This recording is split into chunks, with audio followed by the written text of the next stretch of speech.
Good? I don't hear any objections, so let's go ahead and start.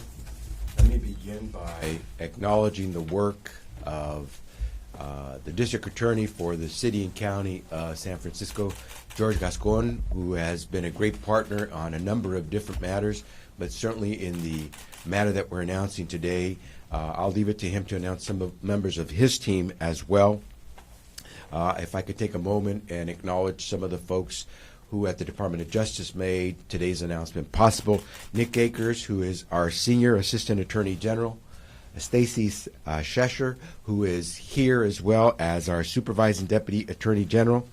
And Lisa Kim, who is a Deputy Attorney General who is run essentially shotgun, if not at the driver's seat, on so many of these issues involving privacy for the Department of Justice here in California. We'd like to thank you for being here this morning. If you were able to make it through traffic, thank you. We are here, especially here in San Francisco, where innovation and building new technologies is a given. It transforms our economy and it transforms our lives. The innovators, those people who make it possible, must remember that protecting the privacy of their customers isn't just the right thing to do. In California, it's the law. Our state has some of the strongest protections against privacy violations in the nation. They are designed to protect Californians and their precious personal data. Several of those laws were broken 2 years ago following a massive data breach at Uber. Before I get into the investigation and work that was done, I want to mention something that just occurred yesterday. I was in Washington, D.C., sitting at the Department of Justice with the U.S. Attorney General, Jeff Sessions, and several of my state Attorney General colleagues to talk about situations involving the technology sector, especially when it came to the issues of privacy and how we deal with this new phenomenon that continues to crop up with this new evolving sector. And privacy was the biggest topic of discussion in this meeting at the U.S. Department of Justice. I believe there was a consensus that we needed to meet again.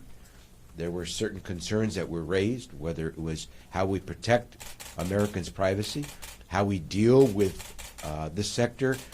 In some cases, we talked about the issue of whether antitrust was involved here, consolidation. And I believe at the end of the day, it became pretty clear that the states working with the federal government had a critical role to play because many of us, like California, have strong privacy protections already in place for our people. And so here we are with this Uber breach and the investigation. Our investigation was conducted, as I said earlier, with our partners at the San Francisco City and County District Attorney's Office. DA Gascon was instrumental in the work that our teams did together. We found that Uber violated state data breach reporting and reasonable data security laws. We allege that Uber failed to inform over 174,000 Uber drivers of a data breach that exposed their personal information, including names and driver's license numbers. Overall, nationwide, some 600,000 Uber drivers and a total of 57 million customers and Uber drivers had their personal information exposed by this breach. Rather than notifying the drivers, as is required by law in California, Uber covered up the breach. We found that they paid hackers the hackers involved, they paid them $100,000 in exchange for the hackers' silence. Uber failed to notify law enforcement and the public of the breach for another year after it had happened, November 2017. It was finally uncovered by an internal review by Uber's board of directors.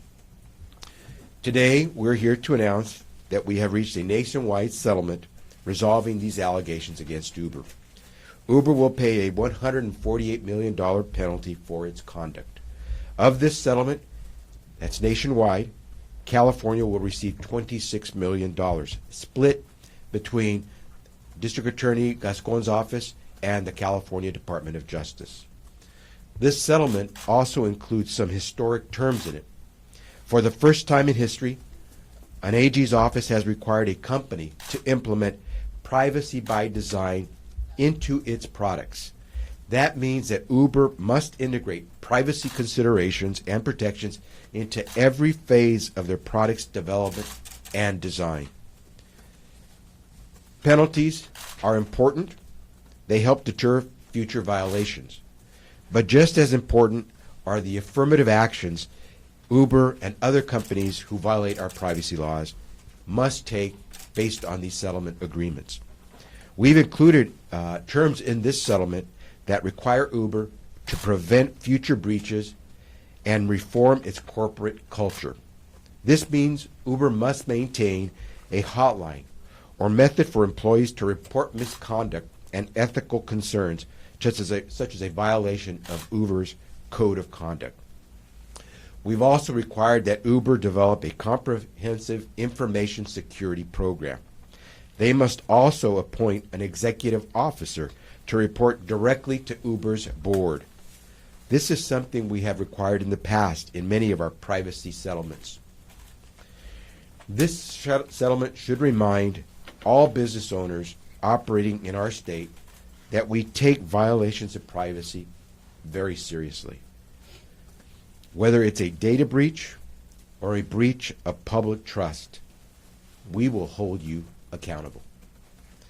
With that, let me now turn it over to San Francisco's District Attorney, George Gascon. Thank you, Mr. Attorney General. I want to first of all express gratitude for the partnership. Javier, you have been incredible, not only in this particular case, but in general, and we look forward to continuing to work with you for the years to come. I want to thank your staff as well. You guys are incredible.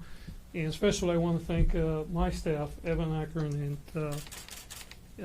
and Daniel Amador, for the work they have done here. I was joking earlier that we have been breathing Uber in San Francisco DA's office for the last 6 years because we started early investigations into some of the fraudulent activities that Uber was engaging in back in 2013. And basically we found out over and over they were lying to the customers in terms of their security precautions. They were lying to their drivers.